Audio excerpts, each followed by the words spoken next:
الأهلي تصدم أنس العطاري. بيتو كيفيتش وأيضا آلي جيري من مدرب الأهلي القادم. زوجة موسيماني تكشف سرا خطير. قرار السومة يفاجئ الأهلي بسبب العربي. انتاب جمهور الأهلي السعودي حالة من القلق الكبير خلال الساعات الماضية بشأن مستقبل رئاسة ناديهم، دفعهم لإطلاق حملات لدعم الإدارة المحلية برئاسة وليد معاذ ونائبه تيسير الجاسم. الراقي مرت مهمته في الموسم الكارثي بدوري يالو السعودي للدرجة الأولى بنجاح، وحسم صعوده بشكل رسمي لدوري روشن في الموسم المقبل. وتفرغ الكثيرون حاليا للحديث عن مصير الإدارة الحالية المكلفة من وزارة الرياضة، وخرجت بعض التقارير التي تزعم عزم أنس العطار الترشح في الانتخابات المقبلة بدعم من أحد الأعضاء الذهبيين في النادي. وهنا بدأ جمهور التفتيش في دفاتره القديمة واستطلاع آرائه خلال أزمة الأهلي في السنوات الأخيرة، وأعاد الجمهور نشر تغريدة قديمة له تعود لمارس 2021 ضاع خلالها لبيع نجوم الفريق أصحاب العقود المرتفعة وتسخير البقية، إذ كتب: دعم الهيئة والرعاة يفوق 100 مليون ريال في السنة. الإدارة الاحترافية تدير النادي بهذه الميزانية. الخطوات المهمة: إلغاء الألعاب والدراجات التي لا ينافس فيها الأهلي، بيع عقود اللاعبين المرتفعة، قرارات انضباطية، تسخير اللاعبين الموجودين. خامسا، تكليف صالح المحمدي. وقد وجه الجمهور رسالة للعطار أسفل التغريدة نفسها، إذ كتب أحدهم: فكر وتخطيط سبب كافي لرفض الجمهور قرار رئاستك من قبل وقبل ما تتقدم بأوراق الترشح.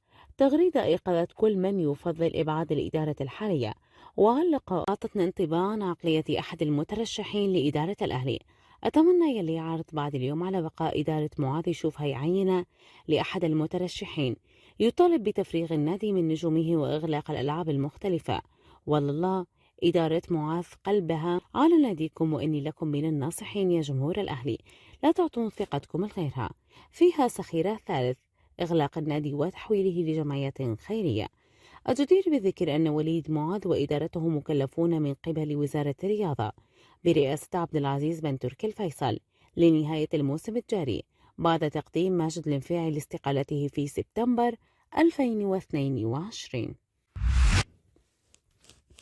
بات الجنوب أفريقي بيتسو موسيماني مدرب النادي الأهلي حديث الشارع السعودي بعد صعود فريقه من جديد إلى دوري روشن لكرة القدم بعد تزايد الأنباء عن رحيله.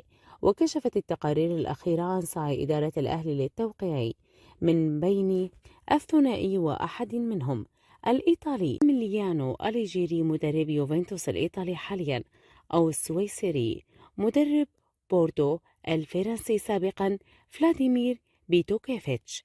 ويعتبر بيكوتوفيتش مدربا متفرغا في الوقت الحالي بعد رحيله عن بوردو في فبراير 2022 ليبقى بدون نادي منذ ذلك الحين. السويسري سبق وأن فاز مع لاتسيو الإيطالي ببطولة الكأس في موسم 2012-2013، بينما درب سيون السويسري في 2011 كأبرز محطاته، كما درب منتخب بلاده في أطول فترات مهنته بداية 2014 وحتى عام 2021. وعلى الجانب الآخر يبقى ماسيل ميوليانو أليجيري صاحب التاريخ الحافل بالألقاب مع يوفنتوس هدفا للأهلي كما هو الحال في النصر. المدير الفني الإيطالي يمر بفترة مذبذبة مع يوفنتوس وسط أزمات قضائية وقانونية تحيط بالنادي، مما يعجل بمسألة رحيلها عن النادي. وصول أليجيري للسعودية سيجعله الاسم الأبرز في عالم التدريب داخل المملكة، وسوف يحفز من وصول أسماء عالمية للأهلي في سوق الانتقالات الصيفي المقبل. يستمر الحديث عن مستقبل الجنوبي أفريقي بيتسو موسيماني مدرب النادي الأهلي الذي تمكن الصعود مع فريقه من جديد إلى دوري روشن لكرة القدم، والذي يتزايد عنه حاليا أنباء الرحيل. زوجة موسيماني تساعده على الانتقام من الأهلي ويعلن رحيله برسالة. وفجرت مويلا تاجالي زوجة موسيماني ووكيلة الجنوب أفريقي مفاجأة من العيار الثقيل حين تم سؤال بيتسو عن مستقبله في راديو 2000 بنجوب أفريقيا.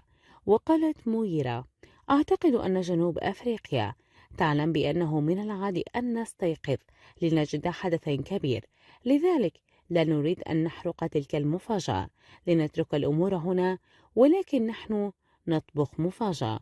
وبسؤالها عما إذ كانت تلك المفاجأة في المملكة العربية السعودية، قالت: أيا كان موقعها، المهمة اكتملت هنا، سنعلن قريبا.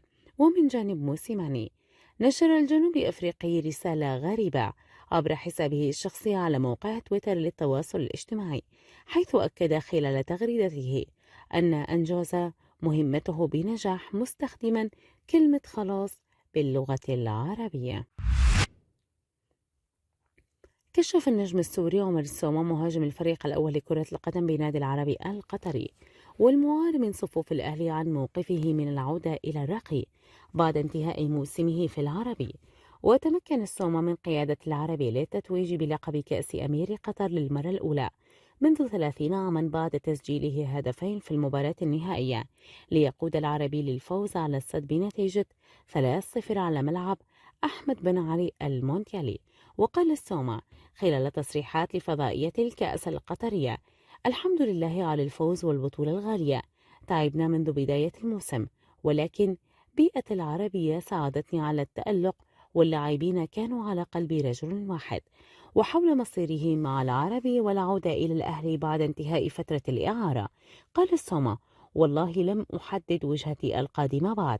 وأضاف السومة أنه قدم إلى صفوف العربي الكثير وقدم إليه بعدما مر بضغوط كبيرة في موسمه الأخير مع الأهلي قبل الإعارة، قائلا: أنا جئت منتهيا من موسم كان فيه ضغوطات كبيرة. من جانبه طالب حامد إسماعيل لاعب العربي زميله عمر السومة بالبقاء في صفوف العربي القطري الفريق، قائلا: إن شاء الله لدي إحساس أنني لن أفقده، وأدرك أن الأهلي له طموح بالحصول على السومة، فهو مكسب لأي نادي، ولكنني متفائل ببقائه معنا. وقدم عمر السومة موسما استثنائيا مع العربي القطري، والذي انتقل إليه على سبيل الإعارة من الأهلي لموسم واحد، حيث سجل السومة 23 هدفا وصنع 5 تمريرات حاسمة في 21 مباراة بقميص العربي في مسابقات دوري النجوم قطر وكأس الأمير وكأس قطر.